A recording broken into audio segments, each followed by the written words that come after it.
Uhali gani mtazamaji wa Gift Online TV, nikukaribishe tena kwa siku hii ya leo katika michezo na burudani. Utakuwa nami Farida Rashidi, lakini nikusii tu usisahau kusubscribe, kulike, kucomment kwa kile ambacho tutakizungumzia kwa siku hii ya leo.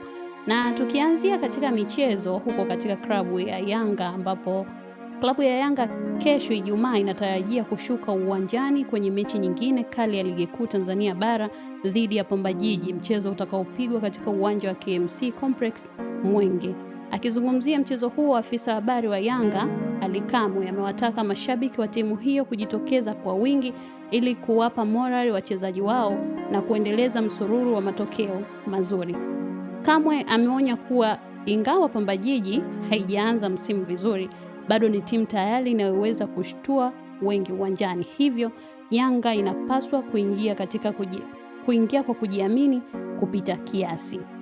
Ally Kamwe amesema mchezo dhidi ya Pamba Jiji ni dhidi ya timu ambayo haijaanza vizuri, lakini ina uwezo wa kuja kupambana na kutoa matokeo ya kushtukiza, jambo ambalo hakuna mwana Yanga anayetamani litokee. Amesisitiza kuwa mahudhurio ya mashabiki bado yanahitajika kuongezeka zaidi hadi uwanja ujae kabisa. Lakini tukitazamia mipango ya shangwe uwanjani ili kunogesha mechi hiyo, uongozi wa Yanga unaendelea kushirikiana na Manispaa ya Kinondoni kuweka mazingira mazuri kwa ajili ya mashabiki. Eneo la chini lilojengwa kwa sakafu chini ya majukwaa yamepangwa kutumika kama sehemu maalum ya mashabiki kuruka na kushangilia wakati wa mechi ikiendelea.